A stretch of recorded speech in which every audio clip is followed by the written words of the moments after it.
मेरो दिमाग पनि छैन, मसँग टेन्सन पनि छैन।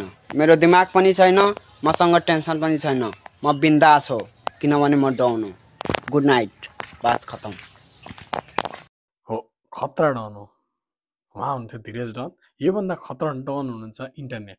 किन भन्दाखेरि अहिले जे पनि भइरहेछ नि बिजनेस एजुकेसन पोलिटिक्सदेखि लिएर like million like trillion dollars worth of business empire चाहिँ पनि क्रिएट भइरहेको छ नि सब इन्टरनेटको हेल्पले नै भइरहेको छ कि तपाईँ सोच्नु न इन्टरनेट हुन्थेन भने यो संसारमा के हुन्थ्यो कि 5 बिलियन भन्दा बढी मान्छेले अहिले इन्टरनेट एक्सेस गरिरहनु भएको छ कि होइन र तपाईँ चाहनुहोस् तपाईँ मान्नुहोस् या नमान्नुहोस् कि internet is a parallel world के हुन्छ नि इन्टरनेटको एउटा छुट्टै संसार हो कि यो अब होइन जस्तै मैले भने इन्टरनेट डन हो होइन र अब तपाईँले इन्टरनेटलाई चलाउनुहुन्छ कि इन्टरनेटले तपाईँलाई चलाउँछ त्यो चाहिँ तपाईँको चोइस हो कि होइन तर इन्टरनेट डन चाहिँ हो so use it to create के not to consume internet can be very beneficial for you र असली पावर इन्टरनेटमा भन्दा पनि तपाईँले इन्टरनेटलाई कसरी युज गर्नुहुन्छ त्यसमा भर पर्छ कि